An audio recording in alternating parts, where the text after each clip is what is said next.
So it's the last day of November and it's a damp, grey, drizzly day in Holyhead. Really bad time of year to have a sport climbing project on a north-facing cliff in Wales. So this cliff actually overhangs really steeply, so the fact that it's kind of drizzling doesn't really matter, but the problem is that it was really cold over the weekend and it's got much milder and more humid today, so the entire thing's totally condensed.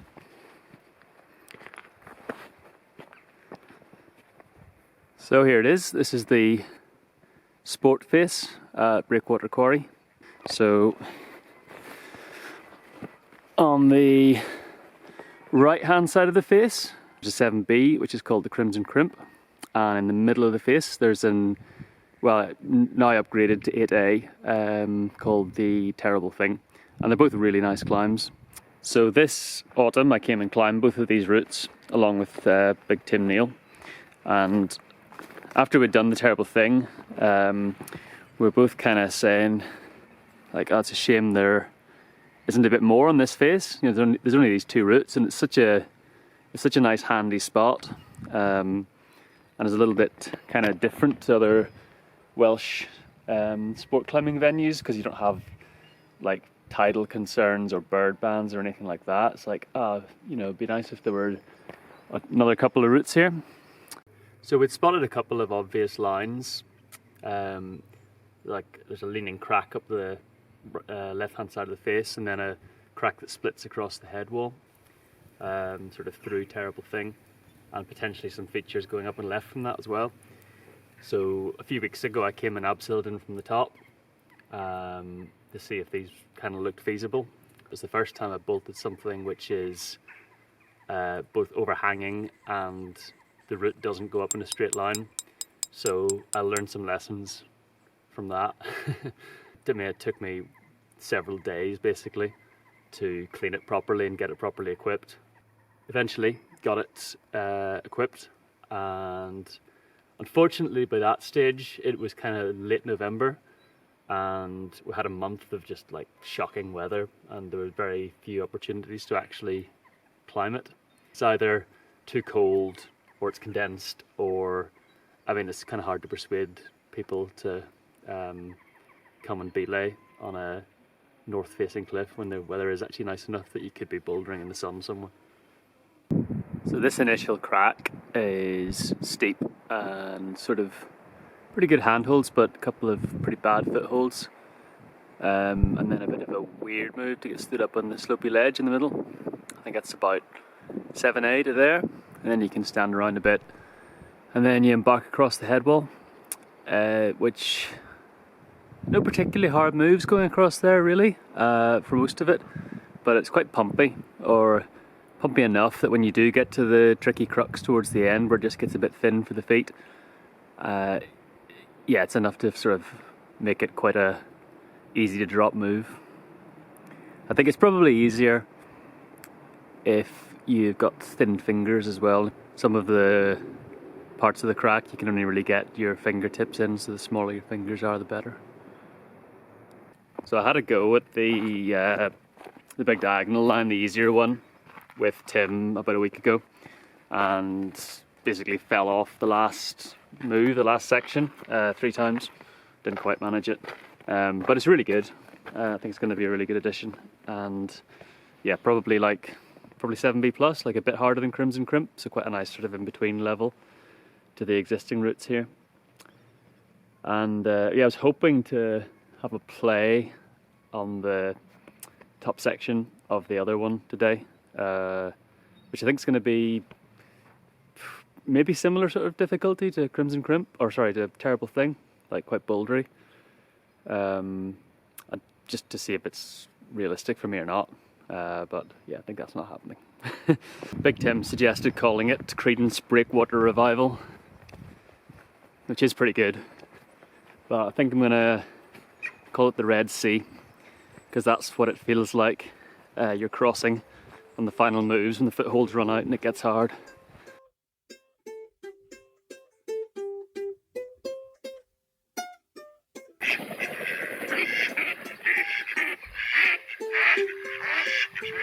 This is my warm-up.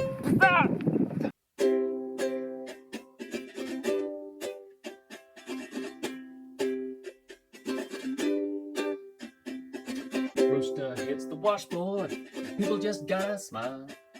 Blinket ups the gut bass and solos for a while. Poor boy twangs the rhythm out on his Kalamazoo, and Willie goes into a dance, doubles on kazoo. Down on the corner, out here in the street, Willie and his poor boys are playing, bring a nickel, tap your feet. Fresh snow on the mountains this morning. Good conditions.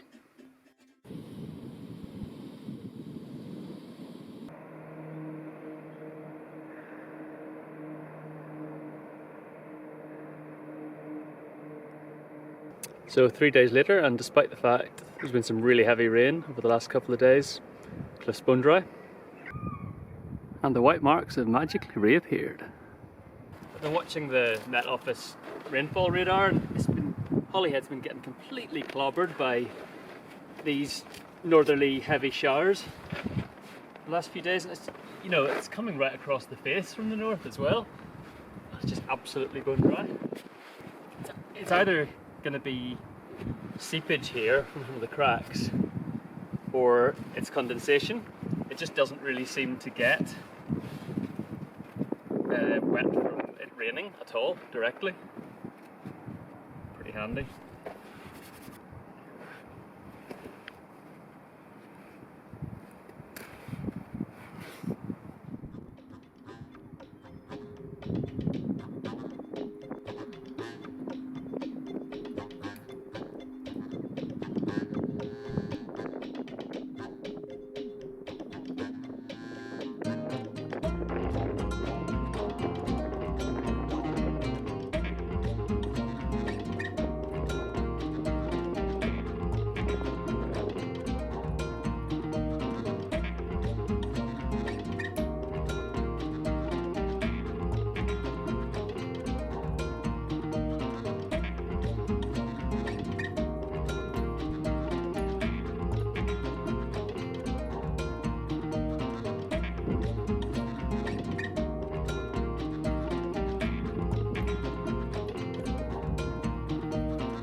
basically.